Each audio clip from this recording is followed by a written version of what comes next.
தங்களுடைய ஜாழ்ப்பாணத்தைச் சேர்ந்த முன்னாள் அதிபராக இருக்கும் பாராளுமன்ற உறுப்பினர் ஒருவர் குறுக்கு வழியில் நியமனங்களை பெற்றுக் கொடுக்க முனைவது மிகவும் கவலைக்குரிய விடயமாகும். அதே நேரம் மேல் மாகாணத்திலே அரசாங்க பட்டதாரிகள் அல்லாத தனியார் பட்டதாரிகளுக்கு தாங்கள் வேலை வாய்ப்பினை வழங்கியிருப்பது இந்த நாட்டு மக்களுக்கு ஒரு முக்கியமான ஊழல் தொடர்பான செய்தியாக போய் சேரும் என்பதில் எந்த சந்தேகமும் இல்லை.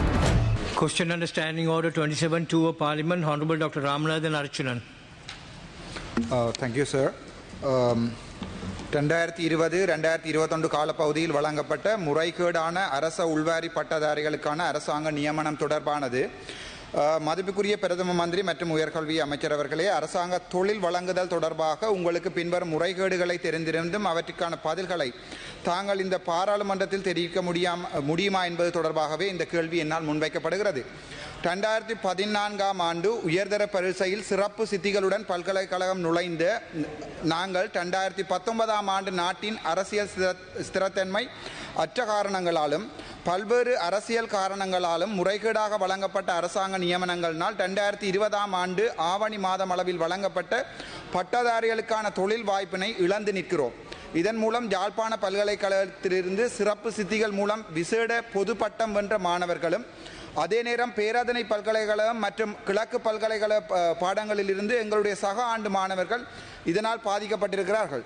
எங்களுடைய பல்கலைக்கழக கற்கை நெறியானது அரசாங்கத்தின் செயல்பாட்டு குறைவினால் தாமதமாக்கப்பட்டது என்பதை ஒத்துக்கொண்டு யாழ் பல்கலைக்கழகம் கடிதம் மூலம் தெரிவித்திருப்பது மட்டுமல்ல, 2024ஆம் ஆண்டு தாங்கள் தேர்தலில் நின்றபோது எங்களுடைய நியாயமான கோரிக்கைகளை நிறைவேற்றுவதாக எங்களுக்கு வாக்குறுதி அளித்ததன் காரணமாக உங்களை நாங்கள் பாராளுமன்றம் அனுப்பி வைத்தோம். தற்போதைய ஜனாதிபதி உட்பட தாங்களும் எங்களுக்கு நிறைய வாக்குறுதிகளை வழங்கியிருப்பதை இங்கே சுட்டிக்காட்ட விரும்புகிறோம். அண்மைய தினத்தில் யாழ் மாவட்டத்தைச் சேர்ந்து 1756 பட்டதாரி மாணவர்களுக்கு சிறப்பு அடிப்படையில் வெட்டுப்புள்ளிகள் தீர்மானிக்கப்பட்டு வேலைவாய்ப்பு வழங்கப்படுவதாக அரசாங்கத்தினால் சொல்லப்பட்டது. ஏற்கனவே மிகுந்த சிரமங்களுக்கு மத்தியில் ஒரு உயர்கல்வியை முடித்து அதன் பின்னர் வருடக்கணக்காக எங்களுடைய முதலாவது நியமனத்திற்காக காத்திருக்கும் நாங்கள் மீண்டும் ஒரு பரீட்சை ஒன்றை எதிர்கொள்ள வேண்டும் என தெரிவிக்கப்பட்டிருப்பது மிகவும் கவலைக்குரிய விடயமாகும். அதே நேரம் தங்களுடைய யாழ்ப்பாணத்தைச் சேர்ந்த முன்னாள் அதிபராக இருக்கும் பாராளுமன்ற உறுப்பினர் ஒருவர் குறுக்கு வழியில் நியமனங்களை பெற்றுக் கொடுக்க முனைவது மிகவும் கவலைக்குரிய விடயமாகும். அதே நேரம் மேல் மாகாணத்திலே அரசாங்க பட்டதாரிகள் அல்லாத தனியார் பட்டதாரிகளுக்கு தாங்கள் வேலை வாய்ப்பினை வழங்கியிருப்பது இந்த நாட்டு மக்களுக்கு ஒரு முக்கியமான ஊழல் தொடர்பான செய்தியாக போய் சேரும் என்பதில் எந்த சந்தேகமும் இல்லை. அவ்வாறான முறையற்ற நியமனங்களை இந்த அரசாங்கம் வழங்குகின்ற அதே சந்தர்ப்பத்தில் உள்வாரி பட்டதாரிகள் ஆகிய நாங்கள் வருடக்கணக்காக பொய் வாக்குறுதிகளால் ஏமாற்றப்பட்டு கொண்டிருக்கிறோம். ஆகவே பொறுப்புமிக்க அமைச்சர் என்ற அடிப்படையில் பின்வரும் கேள்விகளுக்குரிய வினாக்களை இந்த உயரிய சபைக்கு தங்களால் வழங்க முடியுமா? முதலாவது கேள்வி, 2020ஆம் ஆண்டு ஆகஸ்ட் மாதம் அபிவிருத்தி உத்தியோகத்தர்களுக்கு அரசாங்கத்தால் வேலை வாய்ப்புகள், உங்களுடைய அரசாங்கம் அல்ல, 2020ஆம் ஆண்டு ஆகஸ்ட் மாதம் அபிவிருத்தி உத்தியோகத்தர்களுக்கு அரசாங்கத்தால் வேலை வாய்ப்புகள் நிரந்தரமாக வழங்கப்பட்டிருந்ததா? ஆமனில் எத்தனை வேலை வாய்ப்புகள் எந்தெந்த மாவட்டங்களுக்கு வழங்கப்பட்டிருந்தன?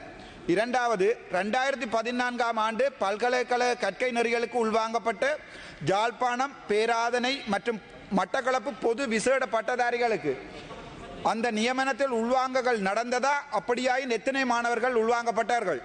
மூன்றாவது, 2014ஆம் ஆண்டு பல்கலைக்கழக நுழைவுக்கு அனுமதிக்கப்பட்ட மாணவர்கள் 2020ஆம் ஆண்டு தங்கள் கல்வி பட்டங்களை முடிக்கவில்லை என்பதையும், அவ்வாறாயின் தங்களுடைய சக தர மாணவர்களுக்கு வேலை வாய்ப்புகள் வழங்கப்பட்டிருந்தும் அதே வருடத்தில் உள்வாங்கப்பட்ட யாழ்ப்பாண பல்கலைக்கழக மற்றும் கிழக்கு பேராதனை மாணவர்களுக்கு வேலை வாய்ப்புகள் வழங்கப்படாதது அரசாங்கத்தின் குறைபாடு, உங்களுடைய அரசாங்கம் அல்ல, அரசாங்கத்தின் குறைபாடு என்பதை ஏற்றுக்கொள்கிறீர்களா? அப்படியாயின் கடந்த அரசாங்கத்தின் அந்த குறைபாடுகளை நிவர்த்தி செய்ய இந்த அரசாங்கம் ஏதாவது நடவடிக்கைகளை மேற்கொண்டதா என்று கேட்கிறேன்.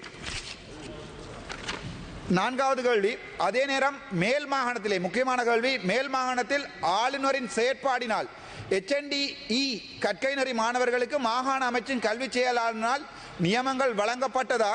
அவ்வாறாயின் அந்த நியமனங்களில் விவரங்கள் என்ன? எத்தனை நியமனங்கள் வழங்கப்பட்டன? ஐந்தாவது, வடமாகாண பாடசாலையில் 2ஆம் மொழியாக சிங்கள பாட ஆசிரியர் வெற்றிடம் 400 உள்ளது. தற்போது அரச வேலையில் நிரந்தரமாக மற்றும் வேலை வாய்ப்பு பெறுவதற்காக 2ஆம் மொழியை மாணவர்கள் பல்கலைக்கழகத்தில் ஒரு பாடமாக கொண்டிருக்க வேண்டும்.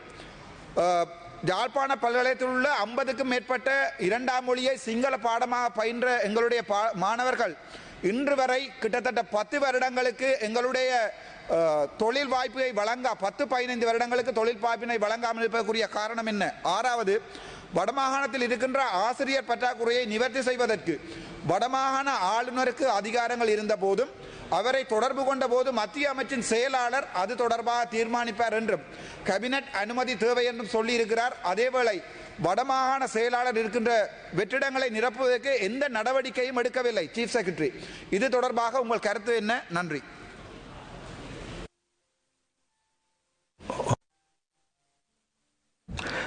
Honorable Deputy Minister of Education, yes. ගරුණීය යෝජක කතානායකතුමනි, මේ ප්‍රශ්නය සම්බන්ධයෙන් දීර්ඝ දත්ත ප්‍රමාණයක් අවශ්‍ය නිසා සති දෙක කාලයක අපි කල්ගැනීමක් සිදු කරනවා.